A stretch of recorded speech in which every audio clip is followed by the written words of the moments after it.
कहते हैं कि दुनिया में मन सबसे ज्यादा शक्तिशाली चीज होता है।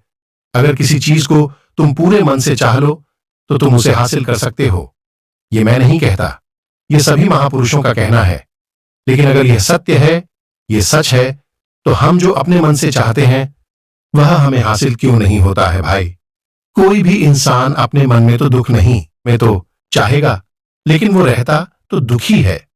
हर इंसान अपने मन से तो कामयाब होना चाहता है, खूब पैसा कमाना चाहता है, लेकिन फिर भी वह कामयाब नहीं होता। भला ऐसा दुनिया में कौन इंसान होगा जो अपने मन में यह चाहेगा कि मैं नाकामयाब रहूं या मैं पैसा ना कमाऊं। सोचने की बात है तो इसमें दो चीज निकलकर सामने आती है। या तो वह महापुरुष गलत थे जिन्होंने यह बात बोली कि मन से चाहे हुई चीज हासिल हो जाती है, या फिर हम गलत हैं। आज की पोस्ट में मैं जो कहानी बताने वाला हूं उसमें आपको एक ऐसा मंत्र मिलेगा।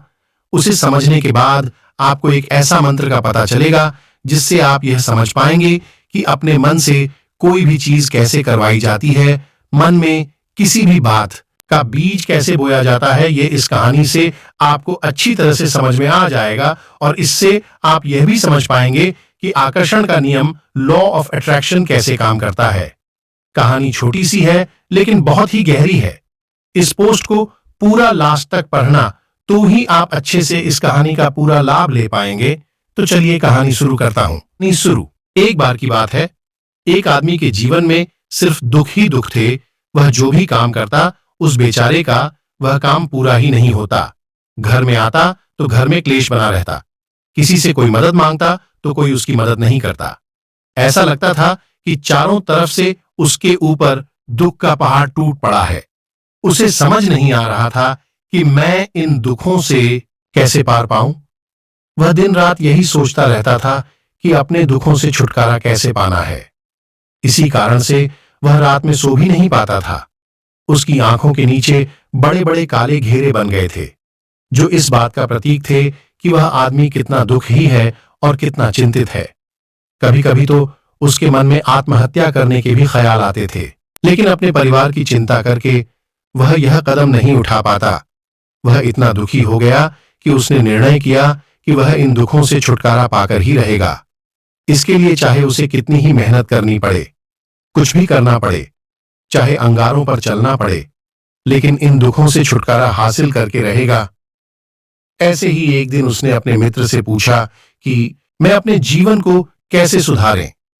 उसके मित्र ने उसे बताया कि तुम किसी बाबा के पास जाओ। बाबाओं के पास ऐसा मंत्र होता है जिससे सारे दुख मिट जाते हैं, जीवन खुशियों से भर जाता है और धन संपदा भी हासिल होती है। तुम किसी ऐसे बाबा को ढूंढ लो, बस तुम्हारा काम बन जाएगा। उस आदमी के मन में यह बात पूरी तरह से पक्की बैठ गई कि कोई बाबा ही मेरा दुख दूर कर सकता है, और इसीलिए उसे किसी भी बाबा के बारे में पता चलता तो वह उस बाबा के पास पहुंच जाता। उस बाबा को अपनी समस्या बताता और उससे उसका समाधान पूछता और कहता कि बाबा, मैं कुछ भी करने के लिए तैयार हूं, लेकिन मेरी इन समस्याओं से मुझे छुटकारा दिला दीजिए। आप जो कहेंगे मैं वह करूंगा, लेकिन मेरे जीवन को सुधार दीजिए। बाबा उसे कुछ टोने टोटके बताते थे करने के लिए और बदले में दान दक्षिणा ले लेते थे कि यह टोना टोटका करने के बाद तुम्हारे घर में सुख शांति बनी रहेगी। बस इस टोटके को पूरी विधि के साथ करना। वह आदमी घर लौटकर पूरी विधि के साथ टोने टोटके करने लगा, लेकिन बहुत टोने टोटके करने के बाद भी उसके जीवन में कुछ बदलाव नहीं आया। इसके विपरीत उसका जीवन और ज्यादा दुखी हो गया। जो भी बाबा उसे टोना टोटका देता था वह बदले में उससे दान दक्षिणा लेता था, जिससे उसका धन भी धीरे धीरे खत्म हो रहा था। इससे उसके जीवन में दुख और ज्यादा बढ़ गया। तब उसे लगा कि बाबाओं के पास जाने से तो मेरे जीवन में दुख कम होने की वजह बढ़ते ही जा रहे हैं, तो मुझे क्या करना चाहिए? बाबाओं के पास जाऊं या ना जाऊं? फिर एक दिन एक आदमी ने उसे बताया कि तुम अपने घर में किसी पंडित को बुलाकर हवन करवा लो। हवन होगा, घर शुद्ध हो जाएगा, कोई भी बुरी ऊर्जा होगी घर में तो वह घर से बाहर चली जाएगी। किसी पंडित को बुलाकर पूरे विधि विधान, उसे मंत्र उच्चारण कराओ, हवन कराओ, जिससे घर में सुख शांति आए। उस आदमी के मन में यह बात बैठ गई और उसने एक पंडित को अपने घर पर बुलाकर हवन करवा दिया। हवन अच्छी तरह से संपन्न हुआ। बदले में पंडित ने भी अच्छी दान दक्षिणा ली और उसके बाद वह वहां से विदा हो गया। लेकिन कुछ दिनों के बाद उस आदमी को महसूस हुआ कि उसके जीवन में अभी भी कोई बदलाव नहीं आया है। अब वह आदमी पूरी तरह से दुखी हो गया और ज्यादा परेशान हो गया। अब तो उसे लगने लगा था कि मेरे जीवन में से दुख कभी खत्म ही नहीं होंगे, और यही सोच सोचकर उस आदमी का बुरा हाल हो गया था। फिर एक दिन उसे अपने मित्र से एक ऐसे बाबा के बारे में पता चला जो समाधान बताने के लिए कोई दान दक्षिणा नहीं लेता था। उस आदमी को लगा कि यह बाबा दूसरे बाबाओं की तरह नहीं हो सकता, क्योंकि यह तो दान दक्षिणा लेता ही नहीं, और अगर दान दक्षिणा नहीं लेता तो यह सच में कोई सिद्ध बाबा होगा। और यही सोचकर वह उस बाबा के पास पहुंच जाता है। जब वह आदमी वहां पर पहुंचता है तो वह बाबा ध्यान में बैठे हुए थे। यह देखकर वह आदमी वहीं पर चुपचाप बैठकर ध्यान से बाहर आने का उनका इंतजार करने लगा। थोड़ी देर बाद बाबा ने आंखें खोली तो सामने एक दुखी और परेशान युवक को बैठे देखा। उसकी आंखों के नीचे काले घेरे देखकर ही समझ गया कि यह आदमी अपने जीवन से कितना परेशान है। उसे संबोधित करते हुए बाबा ने पूछा कि बच्चा, क्या चाहते हो? बाबा के पास क्या लेने आए हो? उस आदमी ने कहा कि बाबा, मैं अपने जीवन से बहुत परेशान हूं। मैंने इन दुखों को दूर करने के लिए बहुत सारे रास्ते अपनाए, हर वो तरकीब करके देखें जो किसी बाबा ने मुझे बताई, हर वो काम किया जो कोई भी इंसान ने मुझसे करने को कहा, लेकिन मेरे जीवन में दुखों में कोई कमी नहीं आई बाबा। इसके विपरीत मेरे जीवन में दुखों में बढ़ोतरी हो गई है। मुझे समझ में नहीं आ रहा है कि मैं क्या करूं। कभी कभी तो मैं आत्महत्या करने की सोचता हूं, लेकिन मैं अपने परिवार की सोचकर मैं यह कदम नहीं उठाता हूं। मैंने आपके बारे में बहुत सुना है बाबा, और मैं बहुत उम्मीद के साथ आपके पास आया हूं। कृपया करके मुझे कोई ऐसा मार्ग बताएं जिससे मुझे अपने दुखों से छुटकारा मिल जाए। मैं अपने दुखों से छुटकारा पाने के लिए कुछ भी करने को तैयार हूं। आप मुझे कोई भी रास्ता बताएं, चाहे वह रास्ता कितना ही कठिन क्यों ना हो, मैं उसको पार करके रहूंगा। बाबा ने महसूस किया कि आदमी तो सच में बहुत परेशान है। बाबा ने उसकी बात सुनकर कहा कि बच्चा, दुखों को दूर करने के लिए मंत्र ऐसे ही नहीं मिलते हैं। मंत्र पाने के लिए कुछ करना पड़ता है। तुम कुछ कर सकते हो। यह सुनकर पहले तो उस आदमी ने सोचा कि यह बाबा भी मुझसे दान दक्षिणा मांगेंगे, लेकिन और कोई रास्ता ना पाकर उस आदमी ने कहा, बाबा, आपको जितना भी दान दक्षिणा चाहिए मैं देने के लिए तैयार हूं, लेकिन आपका मंत्र सच्चा होना चाहिए, वह पूरा होना चाहिए, उसका फल मुझे मिलना चाहिए। उसके बाद मैं आपको जो भी दान दक्षिणा लेना चाहते हो मैं आपको दे दूंगा। बाबा ने कहा, दान दक्षिणा तो बहुत छोटी चीज है, मुझे वह नहीं चाहिए। इस पर वो आदमी सोच विचार करके बोला, तो बाबा, मैं अंगारों पर भी चलने के लिए तैयार हूं, आप मुझे बस आज्ञा दीजिए। बाबा ने कहा कि अंगारों पर चलने वाली छोटी चीज मैं तुमसे नहीं कराने वाला हूं। मैं जो तुमसे कराने वाला हूं वह बहुत कठिन मंत्र है, उसे पूरा कर पाओगे। उसने कहा, बाबा, आप मुझे बताइए तो सही, मुझे करना क्या होगा? मैं कुछ भी करने के लिए तैयार हूं। इस पर बाबा ने उसे कहा कि यहां से जब तुम अपने घर जाओ तो रास्ते में अपने मन में यह दोहराते जाना कि मैं सुखी हूं, मैं सुखी हूं, बार बार अपने मन में यही दोहराना, और याद रहे जुबान पर यह नहीं आना चाहिए, यह सिर्फ मन में दोहराना है। यह सुनकर वो आदमी बोला, बाबा, बस इतनी सी बात, ये तो मैं चुटकी बजाते कर लूंगा, लेकिन इससे होगा क्या? बाबा बोले कि इस मंत्र को करके तो देखो, वैसे भी तुमने इतने बाबाओं के मंत्र किए हैं, तो इस मंत्र को भी करके देख लो। उस आदमी ने सोचा कि बाबा कुछ दान दक्षिणा तो ले नहीं रहे हैं, और छोटा सा मंत्र है, इसे तो मैं कर ही लूंगा। वो बोला, ठीक है बाबा, मैं यह मंत्र जरूर करूंगा। और वो आदमी यह कहकर वहां से चलने लगा। लेकिन जैसे ही वह चलने लगा, पीछे से बाबा ने बोला कि बच्चा, एक बात याद रखना, जब तुम यह मंत्र अपने मन में दोहराना तो तुम्हारे मन में बंदर के विचार नहीं आने चाहिए, बंदर का ख्याल भी नहीं आना चाहिए, तो ही यह मंत्र सिद्ध होगा। आदमी बोला, मुझे तो आज तक बंदर का कोई विचार नहीं आया, तो अब क्यों आएगा? आप चिंता मत करिए बाबा, मैं बस मन में यही दोहराऊंगा कि मैं सुखी हूं, मैं सुखी हूं। इसके अलावा बंदर का कोई भी विचार मेरे मन में नहीं आएगा।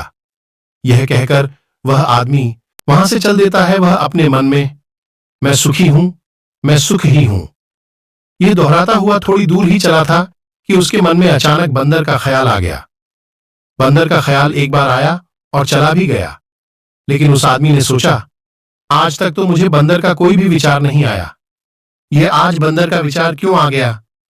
और ऐसे करके उसने उस बंदर के विचार को पकड़ लिया और यह भूल गया कि मुझे क्या मंत्र दोहराना है, और वह बंदर के बारे में सोचने लगा।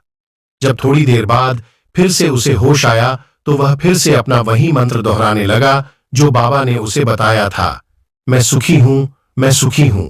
लेकिन अचानक से उसे एक बंदर दिखाई दिया और यह देखकर फिर से उसके मन में बंदर का विचार उठ गया, और यह देखकर वह इस विचार को बाहर फेंकना चाहता था और वह चाहता था कि मेरे अंदर किसी तरह से बंदर का विचार ना आए, लेकिन उसे तो सामने बंदर ही दिखाई दिया। ऐसे ही जद्दोजहद करते करते घर पर पहुंचा और घर पर पहुंचने के बाद अपनी पत्नी को कहा कि हे बंदरिया, मुझे खाने में बंदर परोस दो। और जब उसे एहसास हुआ कि उसने क्या बोल दिया तो वह अपने बाल नोचने लगा और दीवारों में सर मारने लगा कि आज तक मुझे बंदर का कोई भी विचार नहीं आया, और आज मुझे यह क्या हो गया है कि मुझे हर जगह बंदर ही बंदर नजर आ रहे हैं, यह कैसी माया है। यही सोच सोचकर वह आदमी रात भर सो नहीं पाया। रात भर करवटें बदलते रहा और सुबह उठकर सीधे उसी बाबा के पास पहुंच गया और उसके चरणों में गिरकर कहा कि बाबा, पता नहीं क्या चमत्कार हो रहा है, आज तक मुझे बंदर का कोई विचार नहीं आया, लेकिन कल से जब से आपने मुझसे कहा कि बंदर का विचार नहीं आना चाहिए, तब से मुझे हर जगह बंदर ही बंदर नजर आ रहे हैं। उस आदमी ने कहा कि बाबा, मुझे तो आपके पीछे पेड़ पर बैठा बंदर केले खाते हुए दिखाई दे रहा है, यह हो क्या रहा है बाबा? यह सुनकर बाबा हंसने लगे। हाँ हाँ हाँ हाँ, बच्चा, मन का जाल एक ऐसा जाल है जिसे समझ पाना इतना आसान नहीं है। बंदर तो तुम्हारे रास्ते में पहले भी आते थे।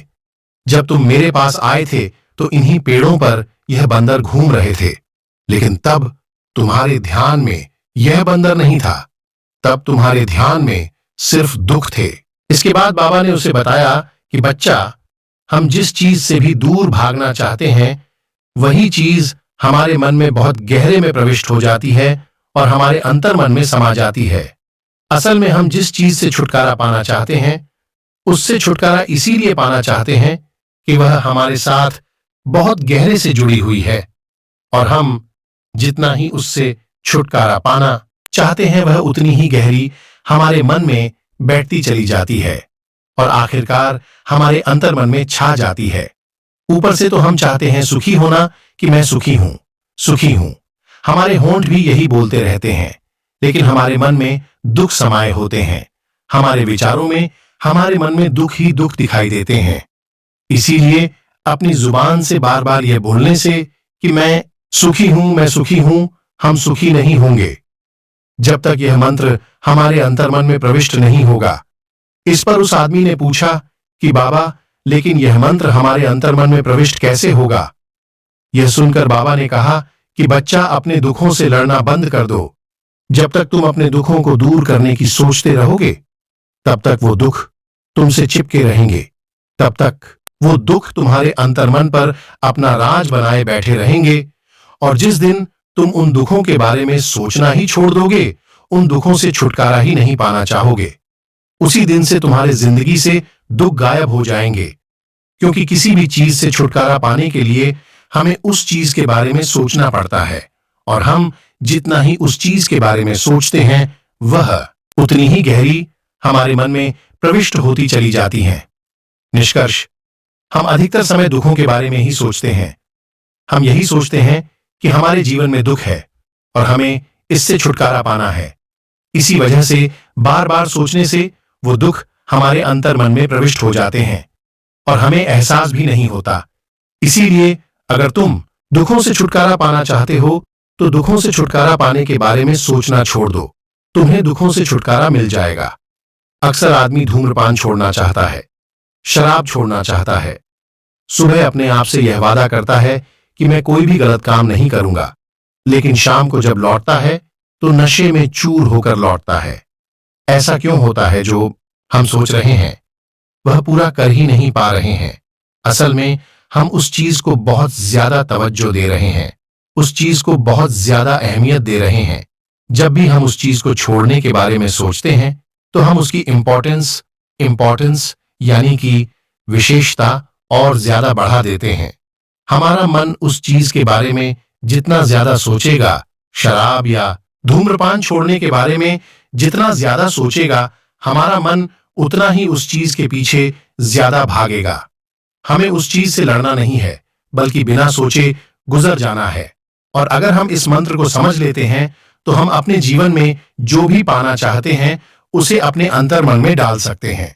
और एक बार वो लक्ष्य हमारे अंतर्मन में बैठ जाता है तो फिर सफलता पाने में कोई समस्या नहीं आती, कोई दिक्कत नहीं आती।